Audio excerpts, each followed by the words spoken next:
Modern world में science ने भले ही कितनी ही तरक्की क्यों ना कर ली हो, फिर भी इस दुनिया में कई ऐसे अनसुलझे राज हैं जिनका जवाब साइंस और टेक्नोलॉजी के पास भी नहीं है। रहस्य के इस फहरिस्त में एक नाम फ्लाइट 370 का भी है। कुआलालंपुर मलेशिया से उड़ान भरकर बीजिंग चाइना जाने वाली यह डेली फ्लाइट 8 मार्च 2014 की रात को समंदर के ऊपर उड़ते हुए अचानक गायब हो गई। बहुत खोजबीन के बाद भी इस प्लेन का कोई सुराग हाथ नहीं लगा। इस प्लेन के साथ हुआ क्या? इसे आसमान खा गया या समंदर निकल गया? अगर आप इस रहस्यमय घटना का पूरा सच जानना चाहते हैं तो देखिए ये पूरा वीडियो और लीजिए आज के फैक्ट टॉनिक के साथ। तो चलिए शुरू किया जाए।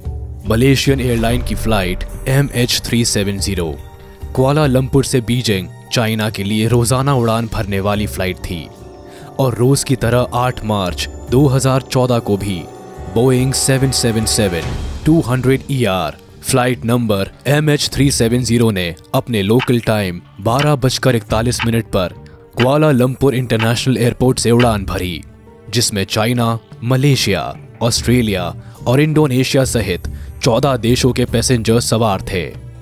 53 साल के pilot in command Zaharie Ahmad Shah उस प्लेन में मौजूद थे, जो कि मलेशियन एयरलाइंस के सबसे सीनियर पायलट्स में से एक माने जाते थे। और उनके साथ थे 27 साल के ट्रेनी पायलट फारिक अब्दुल हामिद। ये उनकी आखिरी ट्रेनिंग फ्लाइट थी। इसके बाद वे फुल्ली सर्टिफाइड पायलट बनने वाले थे।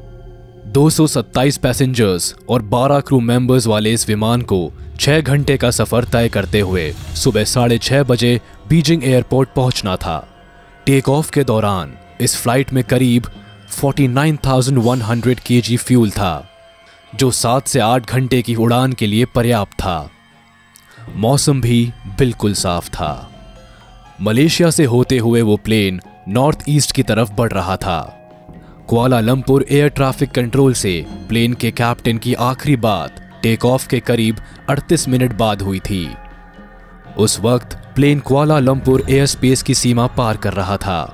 कैप्टन के आखिरी शब्द थे, मलेशियन 370 कॉन्टैक्ट हो ची मिन 120.9 गुड नाइट।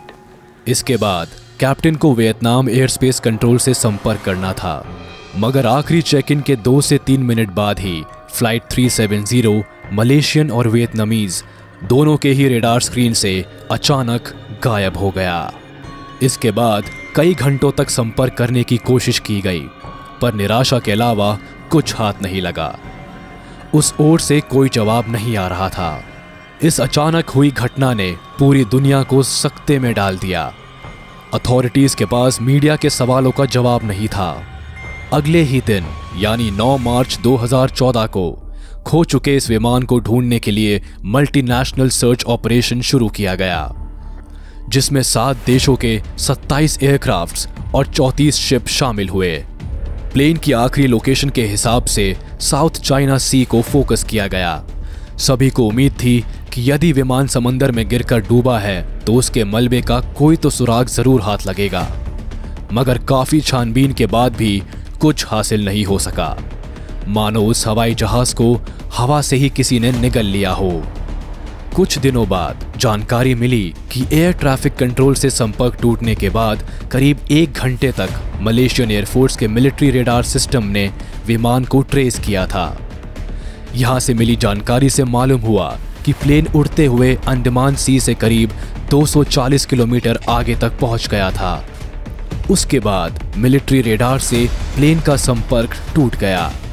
यहां से मिली जानकारी के आधार पर अंडमान सी, इंडियन ओशन और बंगाल की खाड़ी के कुछ हिस्सों में सर्च ऑपरेशन दोबारा शुरू किया गया, मगर निराशाजनक रूप से यहां भी कुछ भी हाथ नहीं लगा। घटना के 16 दिन बाद एक और महत्वपूर्ण जानकारी मिली कि मिलिट्री रेडार से संपर्क टूटने के बाद भी प्लेन सैटेलाइट से संपर्क में था। सैटेलाइट से मिले डेटा से पता चला कि मिलिट्री रेडार से संपर्क टूटने के बाद प्लेन ने एक टर्न और लिया था और अगले 5 घंटों तक वो उसी दिशा में उड़ता रहा था, जब तक कि उसका फ्यूल खत्म नहीं हो गया। वह तब तक ऑस्ट्रेलिया के आसपास साउथ इंडियन ओशन तक पहुंच गया था। एक बार फिर एक्सप्लोरर्स को एक नई और विशाल लोकेशन मिली। सर्च ऑपरेशन दोबारा शुरू हुआ, मगर हमेशा की तरह यहां भी किसी को कुछ हासिल नहीं हुआ।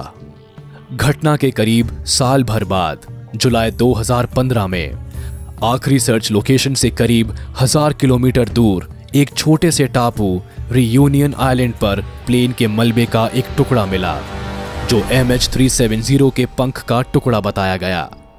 बस यही छोटा सा टुकड़ा पहला और आखिरी सबूत था जो ढूंढा जा सका। इसके बाद अगले कई सालों तक सर्च ऑपरेशंस होते रहे। क्रू मेंबर्स की जानकारियां जुटाई गई, मगर बहुत अधिक पैसा, समय और मेहनत के बाद भी किसी ऑपरेशन को कोई सफलता हाथ नहीं लगी। ये गुत्थी सवालों और कयासों में उलझ कर रह गई। प्लेन हाईजैक कर लिया गया था।